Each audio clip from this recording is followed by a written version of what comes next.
Chicago Tonight, Latino Voices is made possible in part by Allstate, the Searle Funds at the Chicago Community Trust, and CIBC.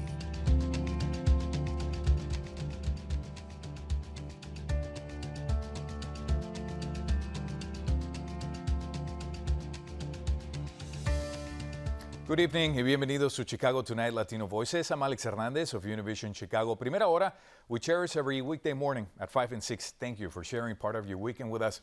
On the show tonight, worker walkouts and calls for better working conditions at El Milagro Tortilla Factory. We get an update from the labor group organizing the protests. A Latina-led organization launches a financial wellness program for survivors of domestic violence. Novelist and Humboldt Park native Maricel Vera gives la última palabra on what she says has to be done to save Puerto Rico's future. A taste of Latin restaurant weeks in Chicago, which kicks off Monday. It's important to remember the history of the neighborhood as well as where we're going. And a toast to the 26th Street family that's added a twist of Chicago history to Mexican spirits for over 40 years. First off tonight, worker walkouts amid calls for improved working conditions continue at El Milagro Tortilla plant in Little Village.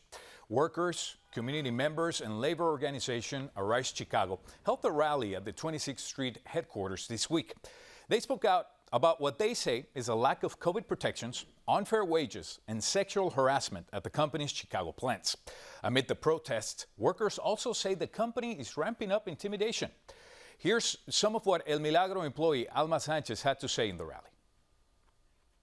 Yo sé que va a haber represalias, pueda que me despidan, pero estoy aquí porque quiero que sepan que sí existe. Era lo único que a mí me importaba que ellos supieran. Pero ellos en una nota me hicieron sentir que yo soy una mentirosa. Y ellos saben que no. El acoso sexual existe de muchos años.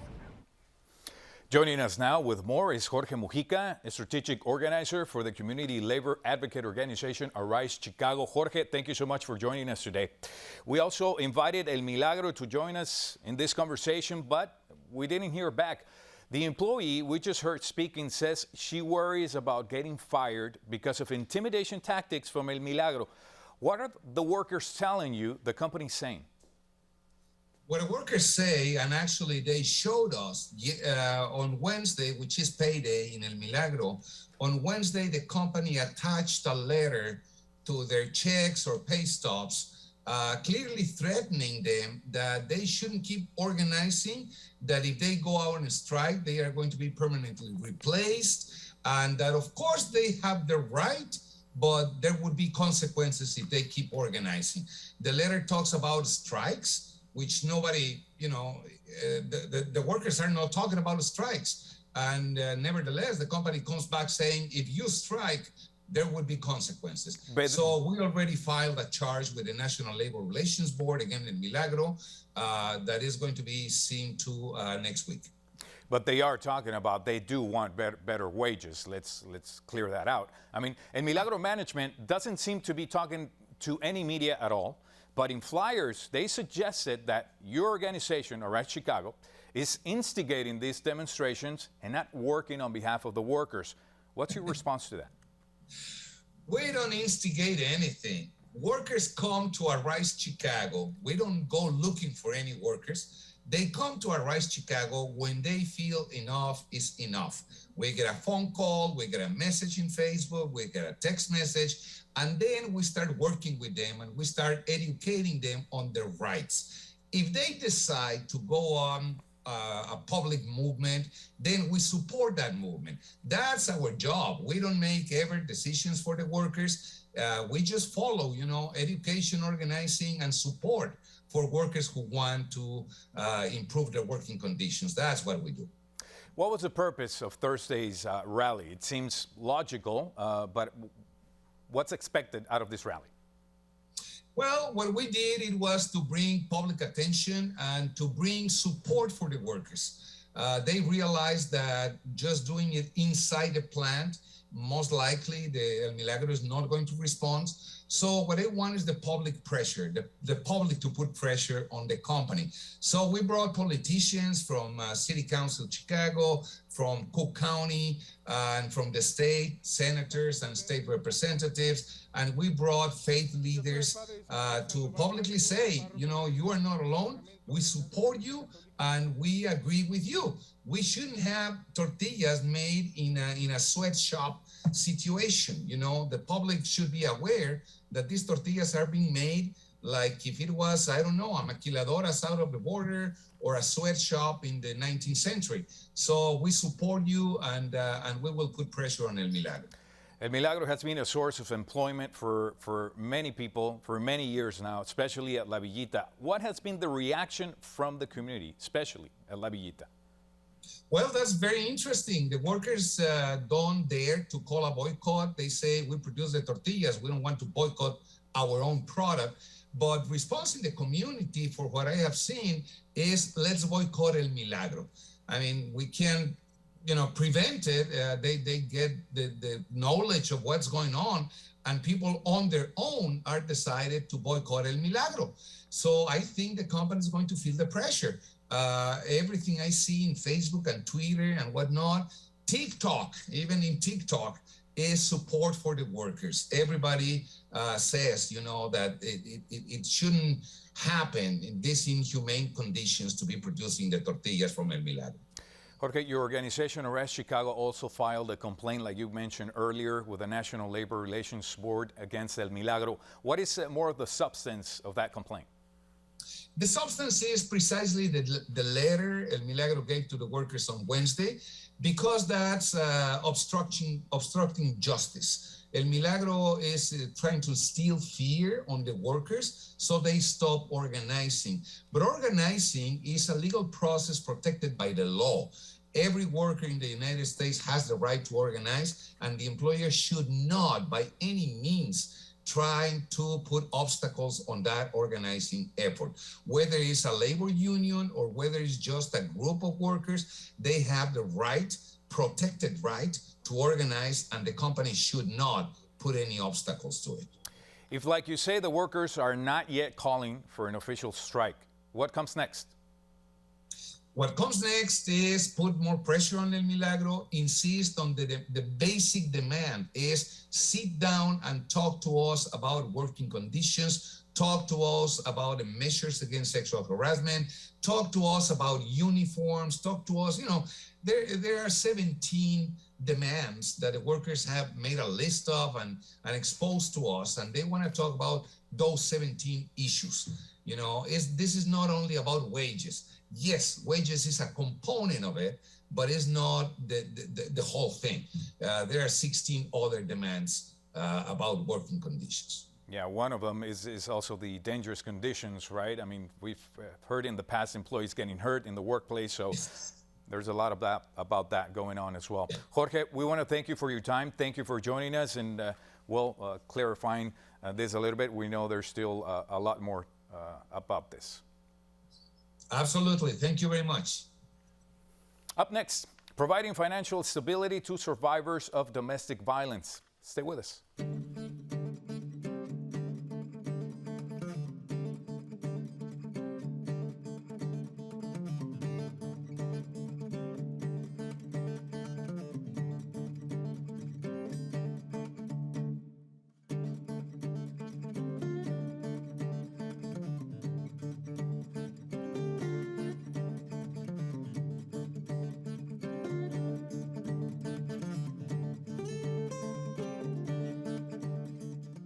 One of the obstacles facing domestic abuse survivors is financial instability. A local organization hopes to help address that concern. The group Mujeres Latinas en Acción is launching a new program aimed at providing survivors of domestic abuse the financial literacy tools they may need to achieve economic stability. Joining us to discuss the new program and how it could help survivors is Lupe Ceniceros, a program director with Mujeres Latinas en Acción. Lupe, thank you so much for joining us. Where did the idea for Survivors Financial Wellness Program come from? Hi, thank you for having me.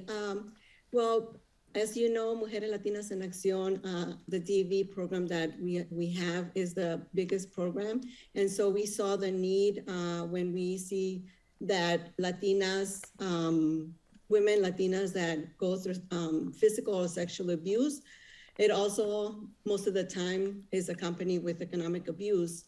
And many times these survivors don't know that they're going through this because they have never heard about financial abuse. So this is where this is how it started. We saw the need and we went ahead and applied. And so with the seed funding from Allstate Foundation and the guidance from United Way of Metropolitan Chicago, we were able to start this pilot in the spring of 2021. How has it been working since it started? I was going to ask you, how was this possible? Would you just answer me that question? But what has been the response since the program started? It has been a really great response. We've had 2 cohorts, and we had 19 participants, with 17 graduated, and then they went ahead and took our entrepreneur program, which is really great that we also offer that for them. So when we started the pilot, since we saw that we were having good feedback and we were really helping these survivors. So that's when Mujeres decided to go ahead and make it a permanent component of our agency. What are some of the other resources offered in this initiative, Lupe? Yeah, so the other resources that the agency offers, well, Mujeres is here, right, to help survivors heal, to help them thrive and lead.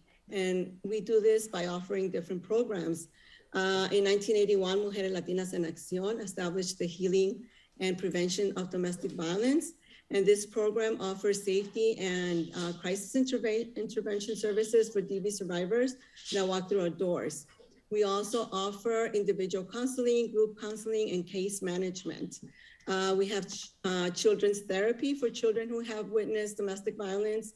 We have medical and court advocacy to help survivors petition for orders of protection, file for divorce, or custody arrangements. We also offer one of the only free safe exchange supervised visitation programs, which helps families comply with court orders in a safe, supportive environment. Definitely a broad of services. So, oh, yes. Yeah, definitely. I wanted to ask you as well, how will this program provide survivors a pathway to financial success?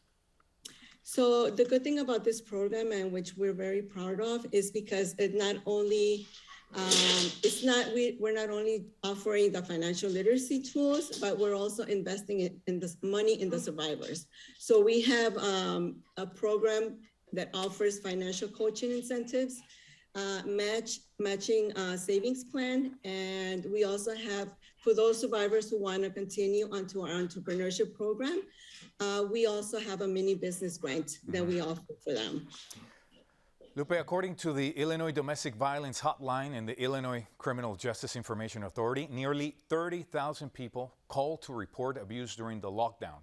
And more than 2 million women in Illinois have experienced domestic violence. Your organization assists women undergoing different types of abuse. How did crisis specialists support them during the lockdown? Yeah, so it was for our agency, we also had to reinvent ourselves because we weren't working from the office. So it was, I may not be able to answer this question to its full capacity because I am not a DV counselor. I don't work in that program specifically. I work in the entrepreneurship program and also with this survivor financial wellness, which is financial literacy. But I do know that we were doing, I'm so sorry, my John. That's okay. Yeah, this is one of the things working from home. So I do know that they were, that their numbers went really high with right.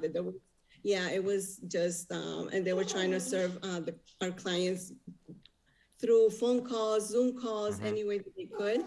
because there was just so much need out there.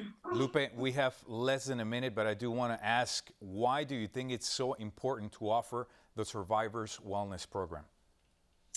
I think that more than anything, the Survivor Financial Wellness within Mujeres is unique because it is addressing the economic abuse that happens to immigrant survivors of violence. So in order to build up credit savings in this country, you have to learn about banking and finances in this country. So economic independence is key for a survivor to move forward. Lupe, I want to thank you so much for joining us today. I know your doc is waiting for you, so we'll let you back. Sorry about that.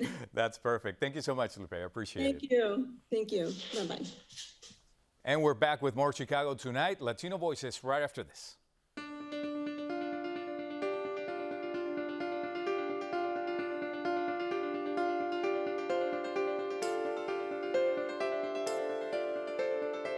In order to write her book, A Taste of Sugar, novelist and Humboldt Park native Maricel Vera had to research the political and colonial history of Puerto Rico.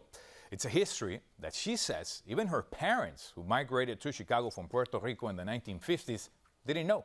Vera says what she learned about the island's past still resonates today. Tonight, she gives La Última Palabra on what she believes must happen to give Puerto Rico a brighter future. Hi, I'm Maricel Vera. This is Humboldt Park, Chicago. This is where I grew up, and this is where I have my roots. My parents came from Puerto Rico in the 50s during the second great migration of Puerto Ricans. I'm a novelist, and I wrote this book called The Taste of Sugar, set in 1898 during the American invasion of Puerto Rico after the Spanish-American War, and the 1899 Hurricane San Ciriaco that devastated Puerto Rico, very similar in a way to 2017 Hurricane Maria.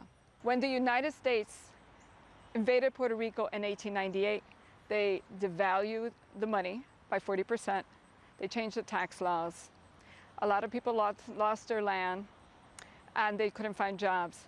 When Hurricane Maria hit Puerto Rico in 2017 and over 4,000 people died, it wasn't because the hurricane came in and just swept them up. It was because they died indirectly, because they didn't get the help that they needed. People are losing their houses. People can't find jobs. And why is that? The year before, in 2017, President Obama signed a bill called Promesa, and that allows a 7-member board appointed by the president and Congress to make all the financial decisions for Puerto Rico. 123 years later, the United States still has Puerto Rico as a colony. Puerto Rico is the oldest colony in the world. The only thing that will help Puerto Rico is to resolve the colonial question. And that means deciding for itself how it wants to go forward. Does it want to be independent? Does it want to be a state? Does it want to be an independent entity associated with the United States? Only Puerto Ricans can decide that. But you can help. And the way you can help is by calling or writing your congressperson and ask them to support the Puerto Rico Self-Determination Act of 2021. Because finally, after 123 years, if this act is passed, and Congress supports it, Puerto Rico can finally decide its own destiny. You can find out more about La Última Palabra series on our website. Up next, a cheers to the family who served Mexican spirits to Chicagoans for more than 40 years. Stay with us. Don't ever miss Chicago Tonight. Subscribe to our podcast. Get a daily download of our show delivered to your desktop or mobile device. Go to WTTW.com/Chicago Tonight Podcast and subscribe. Little Village is renowned for being a deeply Mexican-American community today. But that wasn't always the case. It was largely populated by Eastern Europeans until a wave of Mexican-American migration to Chicago in the 1960s gave it the Chicago flavor we know today. Chicano flavor, that is. Among those migrants was the Moreno family, whose name has greeted thirsty visitors to their 26th Street liquor store for decades. Now the next generation of Morenos has another way for Chicagoans to enjoy a drink, and it comes with a twist of Prohibition-era history. Chicago Tonight's Erica Gunderson has the story. When you think of 26th Street and you think of the different signs or understandings of what is 26th Street, people think of the Arch and they think of Morenos Liquors. For more than 4 decades, seeing the Moreno name has been a sign that you're in Little Village. Mike Moreno Jr. is the 3rd generation of his family to set up shop in the community. His grandfather Jose owned 2 grocery stores in the neighborhood, and his father Mike Sr. opened the first Morenos liquor store there in 1977. People talk about gentrification and stuff, but when my family moved into Pilsen, it was primarily Yugoslavian, Czechoslovakian, a sprinkle of Polish, and so was Little Village. When I opened up on Harding in 1977, there was no Mexican liquor stores, and so we started bringing in all the Mexican product so that our community could enjoy that. Naturally, that included Mexico's best-known spirit, tequila. Morenos Liquors has become well known even outside of Little Village for its hand-curated selection of tequilas and mezcals. Tequila has really become a global player when it comes to spirits. What you're currently seeing right here is actually the largest selection of tequilas in the entire country currently. So we have over 900 varieties of different tequilas that you could find. And people are looking for unique, they're looking for obscure, they're looking for products that have unique finishes. And if you take a left at the craft beer section and look for the Neon Chihuahua, Morenos Liquors also offers a portal into some boozy Chicago history. This building right here was a bar in the late 1800s and early 1900s, but shut down due to Prohibition. The blacked-out windows remain as a testament to its time not only as a speakeasy, but as an underground gambling den. So they were gambling on the Hawthorne Racecourse over in Cicero. Who ran all the gambling rinks in Chicago and who lived in Cicero? Al Capone. So although I can never prove that Al Capone was ever in this bar, I guarantee all the money here went back to Al Capone. When the space behind Moreno's became available, Mike Jr. saw an opportunity to fill a niche in Little Village. In 2019, he opened a cocktail bar in the former speakeasy, named for his beloved dog, Osito. There was a demand for something like this in this community for a while, but no one was providing that outlet. It's important to remember the history of the neighborhood as well as where we're going. So that's the whole premise of the bar itself, is a mix of that old world Chicago vibe, but with that modern Latin feel. Under the leadership of bar manager Denise Soto, Osito's Tap offers a heavy pour of Mexican culture with a Midwestern twist. I was raised and born in Mexico, and I love all the flavors, everything that I remember that my palate is craving. I always try to mimic as much as I can the flavors here and have a twist on cocktails based on that. So like, this is really cool. Like, I have no ending on how creative I can get. I can just showcase who I am and the city that I fall in love with, which is Chicago, and what I love to do. Both junior and seniors say the Little Village community can expect to see the signs of their family holding down 26th Street for many years to come. We were raised and grew up in this community, and we have a lot of passion and pride for that. Because it's our community, and we just like to bring to the table what the table gives us. For Chicago Tonight, Latino Voices, this is Erica Gunderson. Well, if you're looking to learn more about your liquors, Osito's Tap hosts mezcal and tequila seminars from time to time. You can visit our website for more information. And also, Chicago, well, it's getting its first bite at Latin Restaurant Weeks, a 2-week-long celebration of Latin cuisine. From October 4th to the 18th, 13 Chicago restaurants will offer special deals on some of their culture's most beloved dishes. Here's what Latin Restaurant Week's founder Karen Chavarria and executive chef Jesus Delgado of Tanta Restaurant said about the event. People should expect getting their hearts and bellies full with some great Latin food and flavors from a variety of different participants. They can discover flavors from Puerto Rico, from Colombia, Venezuela, Mexico, and so forth. So they can just expect some great special deals from different participants. We want people to discover the flavors of Latin America bite by bite, but we also want to support our local Latin-owned businesses. Sharing food is sharing culture and knowledge, right?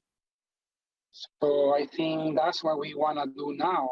Well, we're highlighting that the most traditional from our menu, the ceviche clásico, which is the ceviche how we eat at home, the basic ceviche.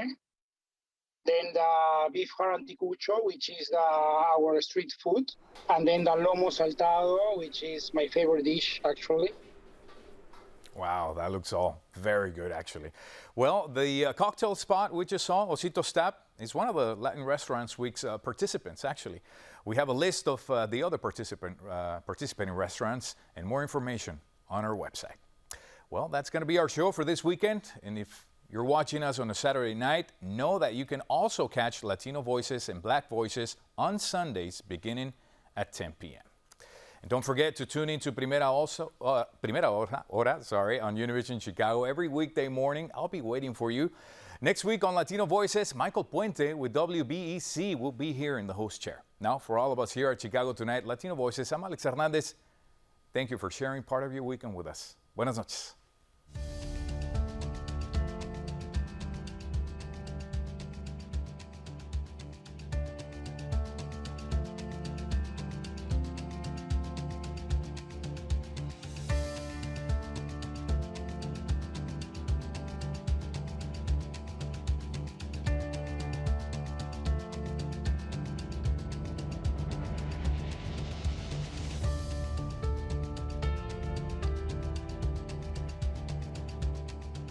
Closed captioning is made possible by Robert A. Clifford and Clifford Law Offices, a Chicago personal injury and wrongful death firm that's proud to serve its community through pro bono legal services.